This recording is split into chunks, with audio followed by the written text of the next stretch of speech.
وہی خدا ہے۔ یہ جہاں تک ہمارے بیان کا پہلا حصہ جو ہے وہ مکمل ہوتا ہے، جس میں عقیدہ توحید بیان ہوا۔ عقیدہ توحید کیا ہے؟ اور عقیدہ توحید میں قرآن پاک سے جو دلائل بیان ہوئے وہ بیان ہوئے، اور امام اعظم کا ایک خوبصورت واقعہ بیان ہوا۔ اب بیان کا دوسرا حصہ ہے عقیدہ توحید، جان دیا، پہچان دیا، مان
قیامت کے دن جب اللہ پاک کے سامنے مجھے لایا جائے گا اور میں اور رب کے سامنے،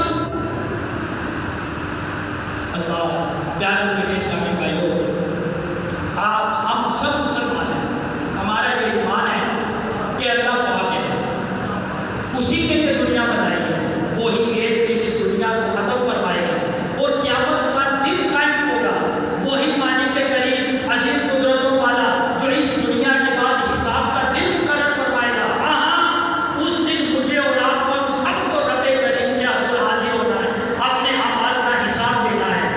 قرآن پاک میں اللہ پاک ارشاد فرماتا ہے وجوہ یومئذ مسفرہ ضاحکۃ مستبشرہ ووجوہ یومئذ علیہا غبرہ ترہقها قترہ۔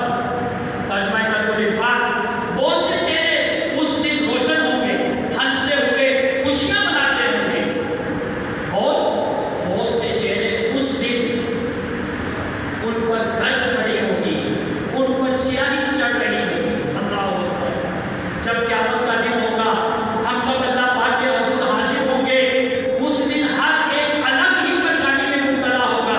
کچھ خوش نصیب ہوں گے، ان کے چہرے چمک دمک رہے ہوں گے، اپنے نیک اعمال کی جزا دے کر ان کے چہروں پر مسکراہٹ پھیل رہی ہوگی، اور آپ کچھ گناہ گاروں ہوں گے، وہ شرم سے پانی پانی ہو رہے ہوں گے، چہرے پر ہوائیاں اڑی ہوئی ہوں گی اور ان کے چہروں سے ذلت ٹپک رہی ہوگی۔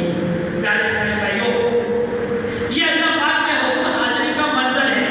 ہم سب الحمدللہ عقیدہ توحید پر پکا ایمان رکھنے والے ہیں، اور عقیدہ توحید کا عملی تقاضا ہے کہ ہم اللہ پاک کے حضور حاضری سے حیا کریں۔ سوچیں کہ کون سا منہ لے کر اپنے رب کے حضور حاضری دوں گا، کس منہ سے رب کے سامنے کھڑا ہوگا۔ حضرت شیخ سعدی شیرازی فرماتے ہیں مسجد حرام شریف میں کچھ لوگ کعبہ شریف کے قریب عبادت میں مصروف تھے، اچانک انہوں نے ایک شخص کو دیکھا دیوار کعبہ سے لپٹ کر پھوٹ پھوٹ کر رو رہا ہے۔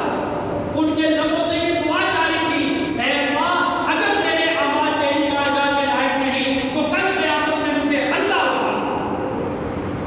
یہ عجیب و غریب دعا سن کر لوگ حیران ہوئے۔ انہوں نے دعا مانگنے والے سے پوچھا، اے شیخ ہم تو قیامت میں عافیت کی طلب کر رہے ہیں اور آپ دعا کر رہے ہیں کہ قیامت کے دن مجھے اندھا اٹھایا جائے، اس میں کیا راز ہے؟ اس شخص نے روتے ہوئے جواب دیا، میرا مطلب یہ ہے کہ میرے اعمال اللہ پاک کی بارگاہ کے لائق نہیں، تو میں قیامت میں اس لیے اندھا اٹھایا جانا پسند کرتا ہوں کہ مجھے لوگوں کے سامنے شرمندہ نہ ہونا پڑے۔ وہ سب لوگ اس عارفانہ جواب کو سن کر بے حد متاثر ہوئے اور پوچھا، اے شیخ آپ کون ہیں؟ انہوں نے جواب دیا، میں عبد القادر جیلانی ہوں۔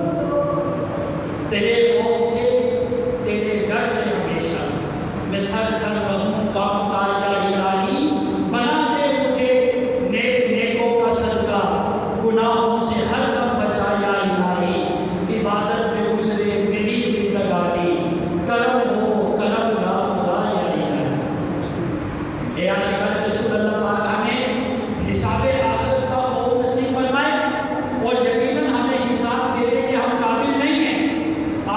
اگر ہم سے حساب لے لیا گیا تو سوائے رسوائی کے کچھ حال نہ ہے۔